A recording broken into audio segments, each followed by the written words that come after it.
പടിക്കൽ കൊണ്ടുപോയി കലമുടയ്ക്കുക എന്നൊരു ചൊല്ലുണ്ട് പണ്ട് നാട്ടിൻപുറങ്ങളിൽ. ലക്ഷ്യത്തിന് തൊട്ടു മുൻപ് വെച്ച് ദൗത്യം നശിപ്പിക്കുക എന്നാണ് ഇതുകൊണ്ട് അർത്ഥമാക്കുന്നത്.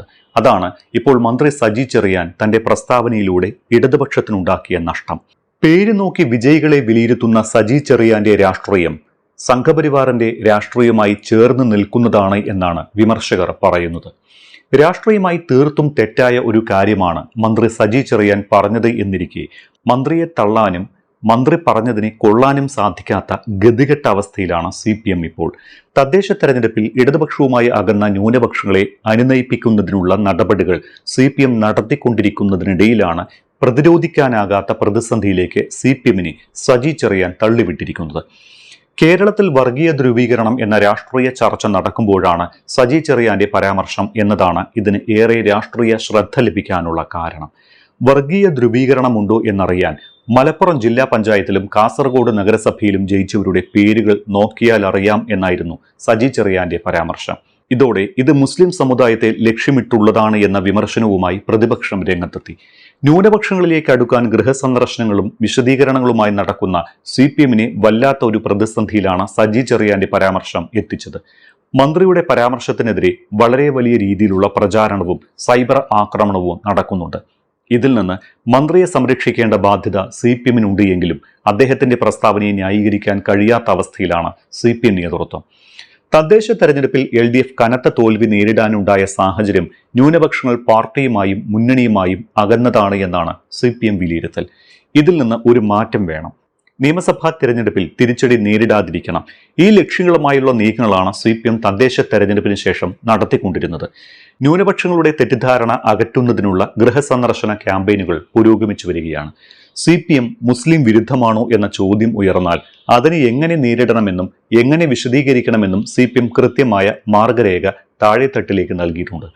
പൗരത്വ നിയമത്തിലെ സമീപനം മുതൽ കോഴിക്കോട് ഹജ്ജ് ഹൗസിലെ സ്ത്രീകളുടെ പ്രത്യേക ബ്ലോക്കും മദ്രസ അധ്യാപക ക്ഷേമനിധിയും അടക്കം വളരെ വിശദമായ മാർഗരേഖ തന്നെയാണ് CPM താഴെത്തട്ടിലേക്ക് കൈമാറിയിരുന്നത്. ഇതനുസരിച്ചുള്ള ഗൃഹസന്ദർശനങ്ങളും ക്യാമ്പയിനുകളും മുന്നോട്ടു പോകുന്നതിനിടയിൽ സജി ചെറിയാനെ വക ഇങ്ങനെയൊരു കല്ലുകടി CPM പ്രതീക്ഷിച്ചതല്ല. മന്ത്രിയുടെ വാക്കുകൾ CPM-നുണ്ടാക്കുന്ന പ്രതിസന്ധി എന്ന് പറയുന്നത് ഇപ്പോൾ ചെറുതായെങ്കിലും ലഭിച്ചു എന്ന് അവർ കരുതുന്ന രാഷ്ട്രീയ നേട്ടത്തെ പാടെ അപ്രസക്തമാക്കുന്നതാണ്. മന്ത്രിയുടെ പ്രസ്താവനയെക്കുറിച്ച് ഗൃഹസന്ദർശന വേളയിൽ ഒരു ചോദ്യം ഉയർന്നാൽ അതിന് ഉത്തരം പറയാൻ CPM നേതാക്കൾ വിയർക്കും. പ്രതിപക്ഷ നേതാവ് VD സതീഷിനെതിരെ സമുദായ നേതാക്കളായ സുകുമാരൻ നായരും വെള്ളാപ്പള്ളി നടേശനും നടത്തിയ വിമർശനം പരോക്ഷമായി CPM-ന് ഗുണം ചെയ്യുന്ന സാഹചര്യം സൃഷ്ടിച്ചിരുന്നു. എന്നാൽ മന്ത്രി സജി ചെറിയാന്റെ പരാമർശങ്ങളോടെ അതിൽ നിന്ന് ശ്രദ്ധ മാറി. സജി ചെറിയാൻ ഉയർത്തിവിട്ട വിവാദ കൊടുങ്കാറ്റ് തിരിച്ചടിക്കുകയും ചെയ്തു. CPM-ഉം സംഘപരിവാറും തമ്മിൽ എന്ത് വ്യത്യാസം എന്ന നരേറ്റീവാണ് ഇതുവഴി വീണ്ടും പ്രതിപക്ഷ സൈബറിടത്തിൽ സജീവമാക്കുന്നത്. മന്ത്രിയുടെ പരാമർശത്തെക്കുറിച്ചുള്ള ചോദ്യത്തിന് മറുപടി പറയാതെ CPM സംസ്ഥാന സെക്രട്ടറി MV ഗോവിന്ദനും ഒഴിഞ്ഞുമാറിയത് CPM അകപ്പെട്ട പ്രതിസന്ധിയുടെ ആഴം വ്യക്തമാക്കുന്നതാണ്. മന്ത്രിയുടെ പ്രസ്താവനയ്ക്ക് പിന്നാലെ ഇപ്പോൾ ഒരു കണക്കെടുപ്പിലാണ് സമൂഹ മാധ്യമ ലോകം. തദ്ദേശ തെരഞ്ഞെടുപ്പിൽ വിജയിച്ചവരുടെ കണക്കെടുത്തുകൊണ്ടാണ് മന്ത്രിയുടെ പ്രസ്താവനയ്ക്കെതിരെ ചർച്ചയും രൂക്ഷ വിമർശനവും നടക്കുന്നത്. 14 ജില്ലാ പഞ്ചായത്ത് ഭരണസമിതികളിലേക്കും വിജയിച്ചു വന്ന മുസ്ലിം വിഭാഗത്തിൽ നിന്നുള്ളവരുടെ കണക്കുകൾ നിരത്തിയാണ് സജി ചെറിയാന്റെ വിദ്വേഷ പരാമർശത്തിനെതിരെ സാമൂഹിക മാധ്യമങ്ങളിൽ ചർച്ച നടക്കുന്നത്. പ്രതിപക്ഷമില്ലാതെ UDF ഭരിക്കുന്ന മലപ്പുറം ജില്ലാ പഞ്ചായത്തിൽ ഹിന്ദു, മുസ്ലിം, ക്രിസ്ത്യൻ വിഭാഗങ്ങളിൽ നിന്നുള്ളവർക്കെല്ലാം പ്രാതിനിധ്യമുണ്ട് എന്ന കണക്കുകൾ നിരത്തി തന്നെ ലീഗ് അണികൾ സമർത്ഥിക്കുന്നു. മുസ്ലിം ലീഗിന് മൃഗീയ ഭൂരിപക്ഷമുള്ള ഭരണസമിതിയിൽ 6 പേർ മുസ്ലിം വിഭാഗത്തിന് പുറത്തുള്ളവരാണ്. ഇതിൽ തന്നെ 2 പേർ മുസ്ലിം ലീഗ് സ്ഥാനാർത്ഥികളായി വിജയിച്ചു വരും. മലപ്പുറത്ത് ജില്ലാ പഞ്ചായത്ത് വൈസ് പ്രസിഡന്റായി തെരഞ്ഞെടുക്കപ്പെട്ടത് AP സ്മിജി എന്ന SC വിഭാഗക്കാരിയും. മുസ്ലിം പ്രാതിനിധ്യമില്ലാതെ CPM ഭരിക്കുന്ന ഒട്ടേറെ ഗ്രാമപഞ്ചായത്തുകളുടെ പട്ടികയും UDF പുറത്തുവിട്ടു. 14 ജില്ലാ പഞ്ചായത്തുകളിലേക്ക് തെരഞ്ഞെടുക്കപ്പെട്ട 346 അംഗങ്ങളിൽ 81 പേരാണ് മുസ്ലിം വിഭാഗത്തിൽ നിന്നുള്ളത്. ഇതിൽ 66 പേരും UDF-ൽ നിന്നാണ് എങ്കിൽ 15 പേർ മാത്രമാണ് LDF പ്രാതിനിധ്യമെന്ന കണക്കും പുറത്തു വന്നിട്ടുണ്ട്. കണ്ണൂർ ഉൾപ്പെടെ CPM ആധിപത്യം നിലനിൽക്കുന്ന പല ജില്ലകളിലും പാർട്ടിയുടെ ജില്ലാ പഞ്ചായത്ത് സ്ഥാനാർത്ഥി പട്ടികയിൽ വിരലിൽ എണ്ണാവുന്നവർ മാത്രമാണ് മുസ്ലിം വിഭാഗത്തിൽ നിന്നുള്ളത് എന്ന വിമർശനവും രൂക്ഷമാണ്.